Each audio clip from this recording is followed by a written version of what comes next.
Roughrider Happy Hour. My name is Peter Klein. Thank you very much for tuning in today. Coming up on the show, we're going to look at last week's loss against the Ottawa Redblacks and this week's game against the Montreal Alouettes. So, thank you all so much for tuning in today. Let's start with the game last week. It was such a weird game for the Roughriders.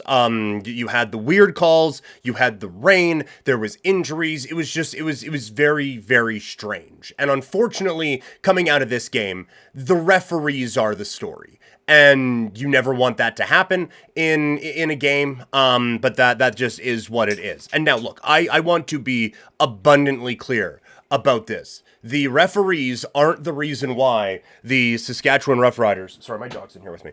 The referees aren't the reason why the Saskatchewan Roughriders didn't win this football game.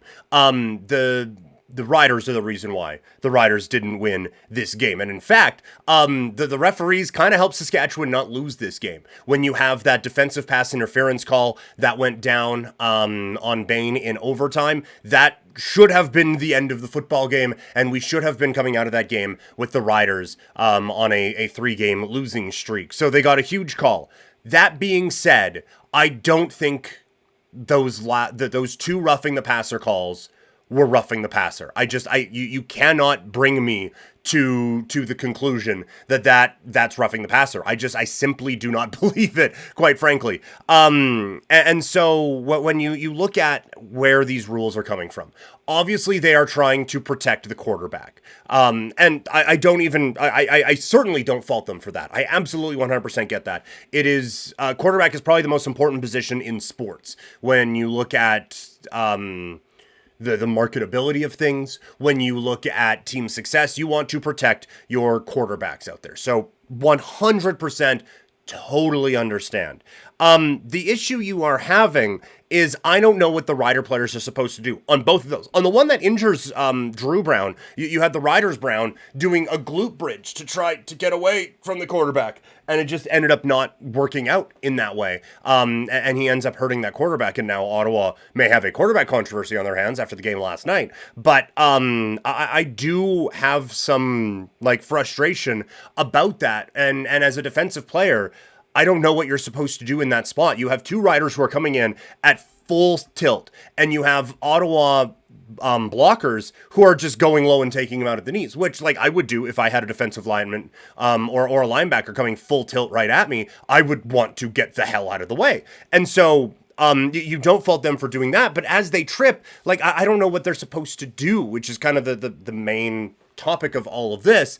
And I know if you took a drink every time I said that, you'd be approximately dead by now. But is the rider supposed to just, I said on Calgary radio this week, is he supposed to just be like Diglett and just burrow a hole down and okay, well, yeah, no, I'm just going to stay here. No, there's nothing he can do there. And so it's a really tricky play. And it is something where you have, you have no gray area in a sport where there's bodies moving all over the place, in a sport where grown men are moving at speeds that people this size just generally aren't supposed to do. And now you're supposed to have the body control to stop and shift on a dime. I don't know what it's supposed to, again, I'm saying it too much. I don't know what you're supposed to do. And it's a difficult spot for the Riders to be in. And one of the things that really got me is if they called it roughing the passer on the field, I actually don't have a problem with that. You have referees watching this in real time, and guys get hit in the legs. It's okay, well, got hit in the legs, that's what I'm supposed to be looking for. Here's the flag. But the fact that it came from the command center, which is its own conversation, and is focused now on the slow motion replay and all of this, and it still got called roughing the passer, is insanity to me. And this is the problem when you have things at breakneck speeds slowed down. Because as a guy, when you do slow motion replay, judging intent is impossible. Because it happens. So it looks like it's what you want to happen because that is what happens. And so when you see a guy roll into the quarterback's legs and it's in slow motion, it's oh, well, he could have stopped. But then you watch it at full speed and there is no possible way you can contort your way to not have that happen to a quarterback. So it's a really, really shitty situation. Again, not why the Riders lost. Saskatchewan did not deserve to win that game. And part of the reason why is the play of their quarterback. Shea Patterson, we are seeing more and more, is not a starting quarterback. He's just not. It was great to begin with, but it's gotten worse and worse and worse every time out on the field, and that is a problem. And it seems like it is a problem that is fixed now, with Trevor Harris getting into the lineup tonight against the Montreal Alouettes, but kind of looking a little bit longer term, I would be looking at trying to get another backup quarterback. It is still better than what it was a season ago. I'm not saying that at all. Last year it was dreadful. At least this is not like actively costing you games. But when you see some of the other guys who are stepping up in these areas, it's just he's not it. And I worry a little bit about the long-term health of Harris, a 38-year-old quarterback who has been injured in each of the last 2 seasons. But I just don't think Patterson's the guy anymore. And it's kind of back to the drawing board for Saskatchewan. But like I said, this is not a team that would deserve to win this game. They were absolutely the second best team in that game. But as mentioned before, the reinforcements are coming. As you have Trevor Harris and AJ Ouellette seem to be ready to go. Harris coming back is a huge boost. As I just mentioned, Patterson ain't it. But I do think you can maybe take a little bit from how Harris played in the beginning of the season and feel pretty good about where this team is going to go now. I think you now maximize some of the really good weapons that you have. And that has been, I think, one of the neat developments and something to keep an eye on tonight. Harris, it was Bain, it was Emelis, it was Stearns. That was basically it. Schaefer Baker as well, but that is not an option that he is burdened with right now. But now, like, Myers had a hell of a game in that game on last week out in Ottawa. And Ajo has, I think, shown some flashes of being a really, really talented football player.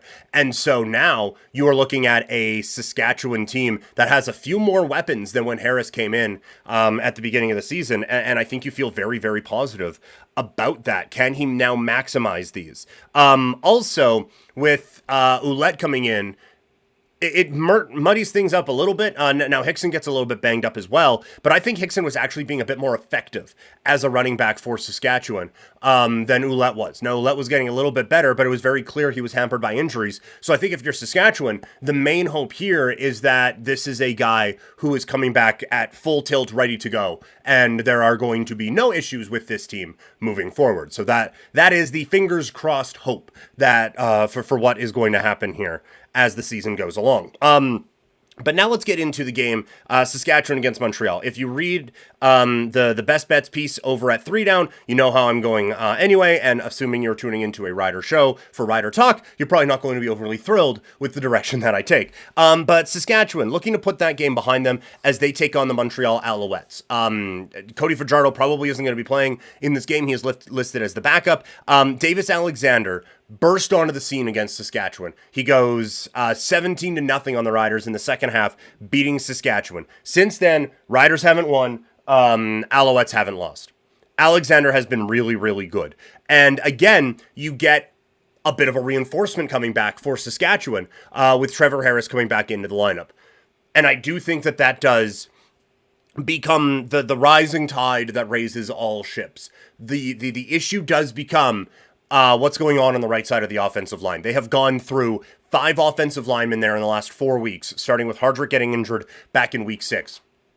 And it has been a revolving door, both in human beings coming in and pass rushers blowing right past them to the quarterback. And when you have Harris, who is not a mobile quarterback in the slightest, coming off of an injury against a very aggressive, very good Montreal defense, that is where I have some great concerns about how this game is going to go from a Saskatchewan standpoint. You're facing a Montreal defense that is first or second in basically every defensive category, including net offense, opponent passing yards, and opponent's points allowed. They shut down Saskatchewan in the second half of the matchup 3 weeks ago, helping Alexander to that comeback. And I just have real concerns about how Saskatchewan is going to be able to do offensively. And then defensively, Alexander has been great. 29% of his drives have ended in a touchdown. That is the second most in the Canadian Football League behind Trey Ford and 5% ahead of Cody Fajardo. Davis Alexander has just unlocked something in this offense. Now, Saskatchewan gets a bit of a break. No Tyson Philpott in this game, but we saw last week for Montreal, Rambo stepped up, the kid out of Miami. Shout out to the U. College football season starting this week.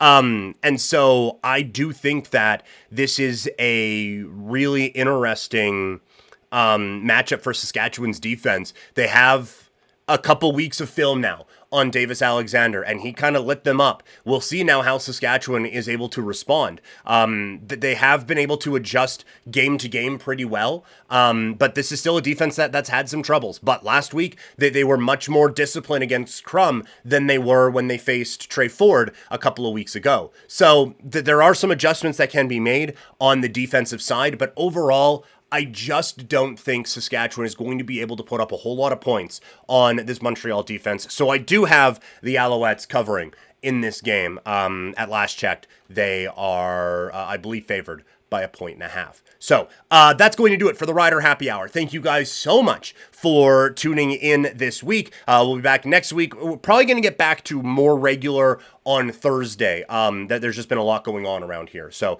we'll get back to Thursday. You can see the social medias. If you're watching on the bottom of the screen, follow me at Primetime Klein. If you're watching, make sure you like it. If you're listening, make sure you review it. Subscribe wherever you are tuning in. Follow me on social media at Primetime Klein, and I will talk to all of you later. Have a great day, everyone.